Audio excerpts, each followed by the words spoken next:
welcome to this latest teaching video where we are going to learn the song Swirls on My Shell.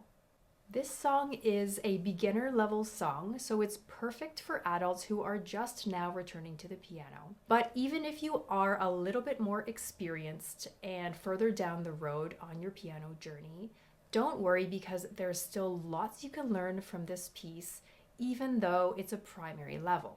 Most beginner piano songs will start on the black keys. The reason they start on the black keys is because it's easy to see the patterns of 3 and 2 notes. And this sort of pattern recognition is really important when you're first learning the piano. The entire song is written in the key of G flat pentatonic. That sounds really fancy, but actually it's just the 5 black notes played on the piano.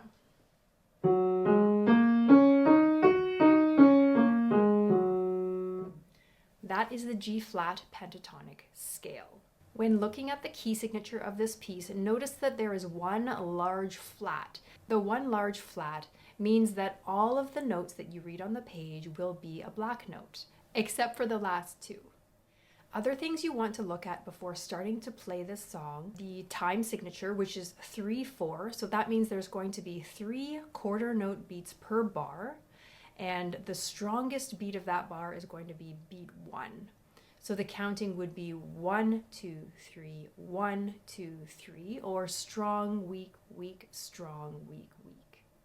And the tempo or expressive marking for this piece is relaxed. The relaxed marking means not too slow and not too fast, just at an easy-going, relaxed tempo. There are 2 types of notes in this piece, quarter notes and dotted half notes. And some of the dotted half notes are joined together with a slur, and that slur that's connecting the 2 notes is called a tie. And that means that you're going to hold the second dotted half note without playing it again. So if you have 2 dotted half notes tied together, you will hold them for 2 full measures or 6 counts. You'll also notice some staccato notes in this piece. I suggest playing the notes that don't have any markings over top in a legato way or smoothly connected. And that way, when you go to play the staccato or detached notes, you'll really notice a difference between the 2 types of articulation. When you're ready to start playing this piece, you'll notice a keyboard diagram at the bottom of the second page. And this will show you where your hands are going to be for the whole piece. Your thumbs will be playing on the group of 2 black notes, like that.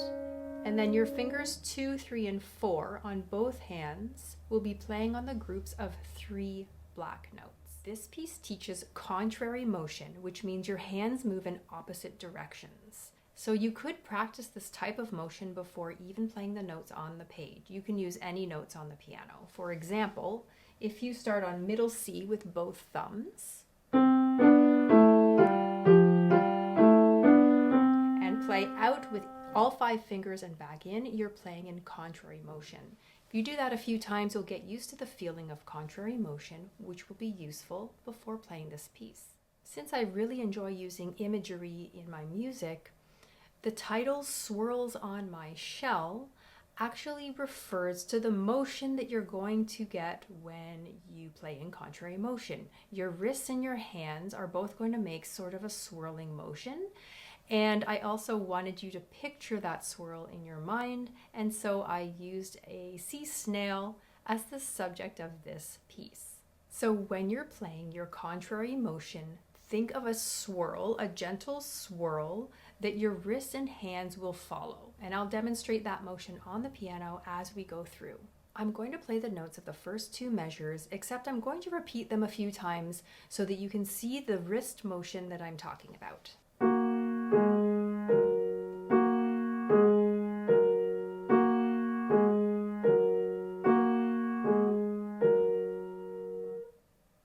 So in this instance, my wrists are moving like this in a flexible way.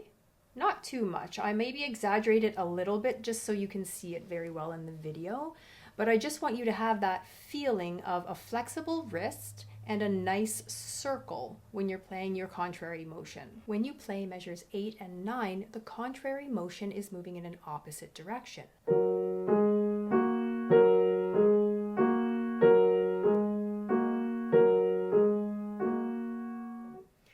can see how instead of moving outwards, my hands are now moving inwards. This is a little bit more awkward for me. It might be different for you, so just try that out. But it's good to get your hands used to moving in different ways, just so they're not too static all the time, and just to work with that flexibility of the wrist. Let's take a look at the dynamics of the piece. They start with a mezzo piano, which is moderately soft, and then move to a mezzo forte, which is moderately loud. In measure 9, you'll see a forte marking, which means to play loud. In measure 13, it says it getting softer. Another marking that I could have put in is a decrescendo. And near the end, in measure 15, you'll notice two different markings. One is piano, which is soft, and the other is a bit slower. And another word I could have used there is rit or ritardando. So if we put all of these dynamic markings together and think of them as a whole, you'll notice that they start on the softer side, they get louder in the middle, and softer toward the end. And if you've watched any of my teaching videos before, you know that a phrase often comes up in the middle and down at the end. So it would start softer, it would reach a climax in the middle, and then come back down and taper off toward the end. And that is the exact shape of this song. Keep that arcing shape in mind when you're playing this piece, and it will have a beautiful musical shape to it.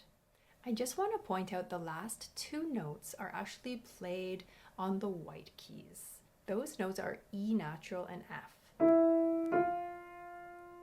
And I wrote those in just because it adds a little bit of a jazzy touch to the end, and it also adds a bit of variety to the notes.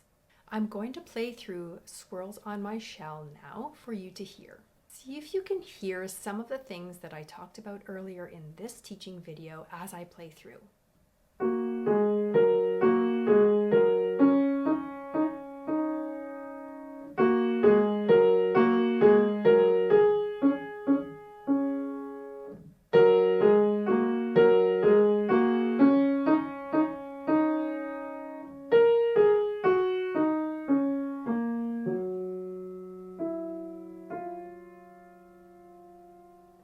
I'm going to give you a few extra steps that you can take with this piece to make it a little bit more challenging. These next steps are going to boost your musicianship, and the first is improv. So try improvising a second verse to this song. Notice that there are words for the first verse. You can easily make up a second one that has some fun rhyming words.